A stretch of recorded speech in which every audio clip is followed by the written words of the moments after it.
TSMC가 고개를 숙였습니다.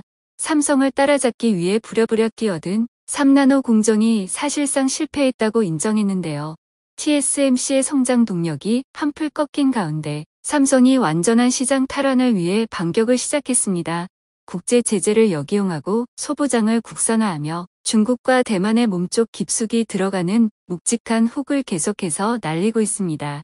완전히 물살을 탄 삼성은 이제 심지어 세계 1위 독점 기업의 아성까지 깨뜨리고 있습니다. 급변하는 반도체 시장의 근황 함께 알아보겠습니다. 얼마 전 대만의 TSMC는 신랄한 비판을 받고 굴욕을 감수해야만 했습니다.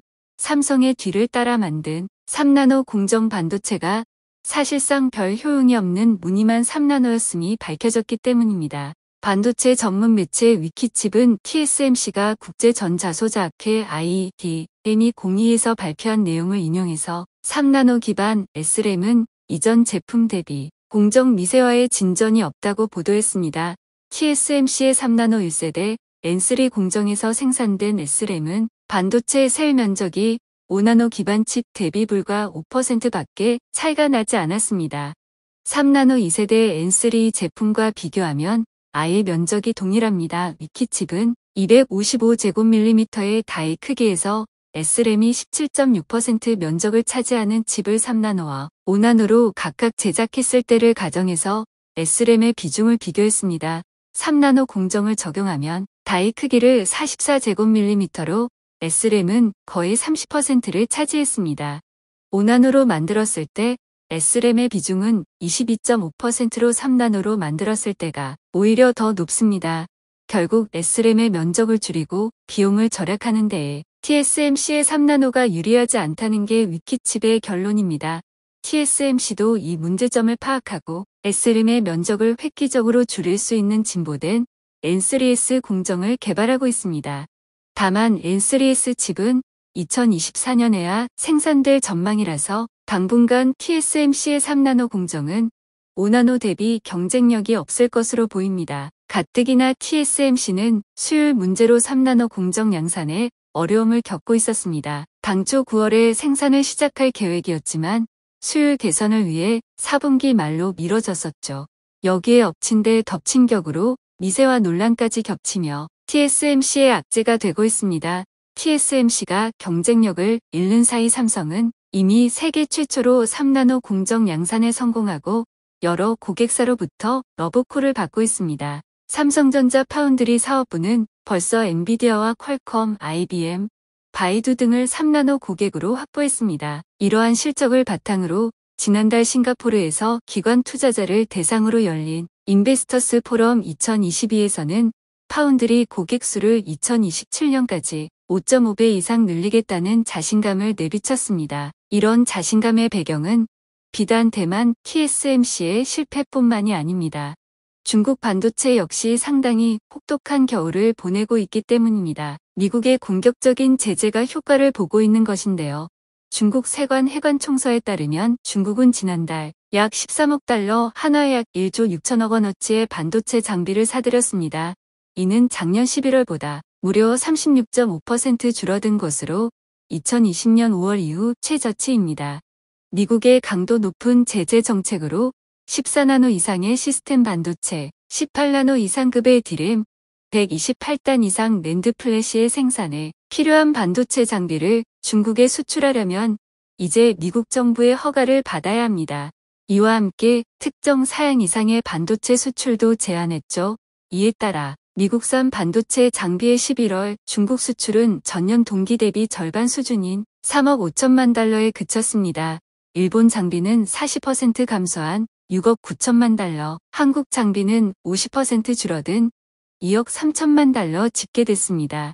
중국의 11월 반도체 수입도 스마트폰과 PC 산업이 내수 부진과 선진국 주문 감소로 침체가 겹치면서 작년 11월 대비 27.2% 줄어든 300억 달러에 그쳤습니다. 미국의 전방위적인 제재로 반도체의 중국 내 생산과 소비 모두의 빨간 불이 켜진 것인데요. 이에 직격탄을 맞은 중국 반도체 기업들은 눈에 띄게 휘청거리고 있습니다.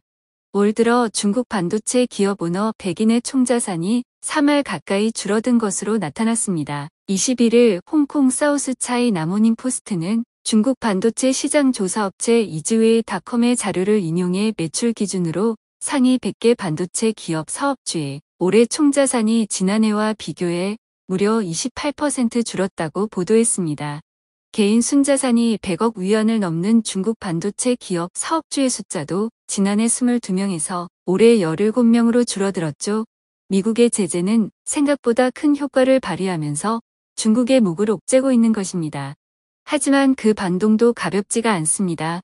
월스트리트 저널은 미국의 규제에 중국의 첨단 기술 경쟁력을 견제하는 효과가 있는 것은 분명하지만 미국 기업의 매출에도 큰 타격을 줄 수 있다고 분석했습니다.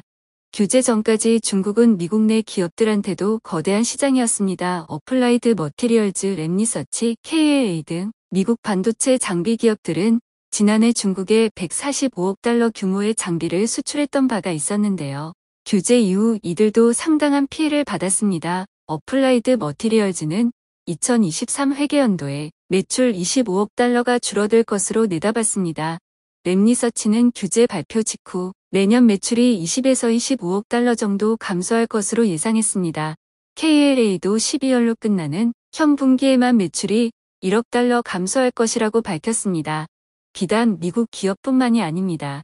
미국은 일본과 네덜란드 등 주요 장비업체 보유국들한테도 규제 동참을 요구했고 이들은 뻔히 보이는 역풍을 함께 입을 것을 우려하며 미국의 요구에 반발했습니다. 결국에는 뜻을 굽히고 미국의 방침에 일정 수준 보조를 맞춰주기로 했지만 달갑지는 않은 상황이라 각자 다른 꿈을 꾸고 있는 상황입니다. 한국 역시 미국과 중국의 사이에서 발을 걸치고 있었던 만큼 적지 않은 피해가 예상되었습니다. 한국의 경우는 각 기업들의 과감한 도전으로 악재를 기회로 이용하는 기막힌 행보를 보이고 있어 전 세계 반도체 업계가 위기감마저 느끼고 있습니다. 삼성이 3나노 공정에 뛰어들어 세계 최초로 양산에 성공한 사례를 비롯해 한국의 크고 작은 반도체 기업들이 위기 돌파를 위해 움직이고 있습니다. 주된 전략은 바로 한국의 특기인 국산화입니다. 한국 반도체의 수건인 반도체, 소재, 부품, 장비의 국산화, 소위 소부장 국산화 정책이 바로 그것입니다. 소부장 국산화에 성공하면 한국 반도체는 팔로만 제외하면 중국과 엮이는 일이 없어집니다. 즉, 미국의 강도 높은 제재를 피해가기가 쉽다는 것이죠. 한국의 경우 치포 동맹에 참여하면서 내걸은 선제 조건이 중국에 대한 수출 규제에서 제외해 줄 것이었습니다. 이를 통해 중국으로의 판로는 여전히 확보해둔 상태로 제재만 피해갈 수 있게 되었습니다. 소부장 국산화의 또 다른 효과는 국외에서 발생하는 예기치 못한 위험 요소를 최대한 억제할 수 있다는 것입니다. 최근에는 러시아의 우크라이나 침공이 좋은 예시인데요. 하필이면 두 나라가 웨이퍼 노광 공정에 사용되는 엑시머 레이저의 원료인 네온가스의 주요 수출국이었습니다. 두 나라의 생산량을 합치면 전 세계 생산량의 무려 70% 이상이 될 정도였죠. 하지만 전쟁이 터지고 장기화되면서 러시아는 비호국에 대한 수출을 제한했고 우크라이나는 산업 전체가 마비되어 버렸는데요. 네온가스의 가격은 즉시 천정부지로 솟구치기 시작했습니다.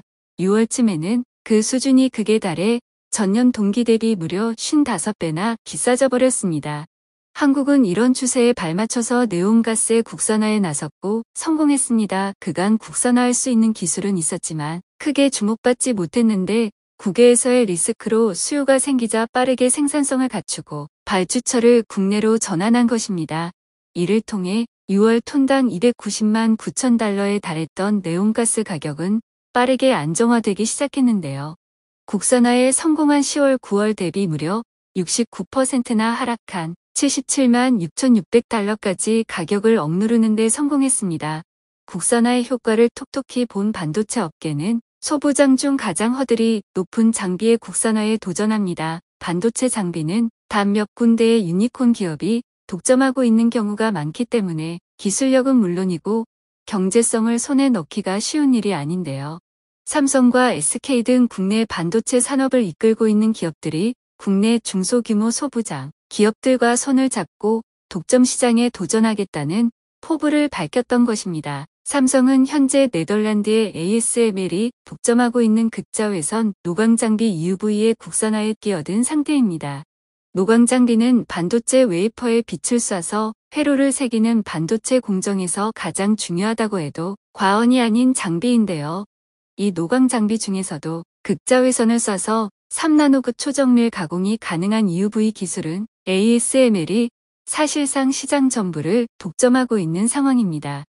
3나노 공정의 기업의 운명을 건 삼성의 입장에서는 EUV 기술을 손에 넣을 수만 있다면 TSMC와의 경쟁에서 확실한 우위를 챙겨갈 수 있기 때문에 누구보다도 절실합니다. 독점 시장을 쥐고 있는 만큼 ASML의 EUV 장비의 가격은 상상을 초월합니다. 모델에 따라 대당 3천억에서 5천억 원에 달하는 데다 공급량도 연간 50대 정도 수준이라 몇 안 되는 반도체 기업들끼리 이 장비를 얻기 위해서 경쟁을 하고 있는 실정입니다. 만약 EUV 장비를 국산화하는 데 성공한다면 장비 수출 가능성을 차치하더라도 엄청난 비용을 아낄 수 있게 됩니다. 현재 삼성은 소부장 기업 이솔, 자회사 세메스와 함께 EUV 기술의 획득에 뛰어들어 어느 정도 성과를 거둔 상태인데요. 지난 10월 세메스가 개발한 EUV용 트랙 장비는 퀄 테스트의 통과에 내년쯤 양산 라인에 적용될 예정이고 공정 오류를 잡아내는 마스크 리뷰 설비 역시 이솔의 주도하에 상용화에 성공해 고객을 유치하는 작업 중에 있습니다. 네덜란드의 ASML은 졸지에 생각지도 못했던 곳에서 강력한 경쟁자가 나타나 당황스러운 상황입니다. 언제나 끊임없이 도전하고 혁신하는 기업이 시장에서는 선택받는 법이죠. 한국 기업이 멈추지 않는 도전 정신이야말로 결국 빛을 보게 되는 것입니다. 오늘의 이야기는 여기까지입니다. 시청해주셔서 감사합니다.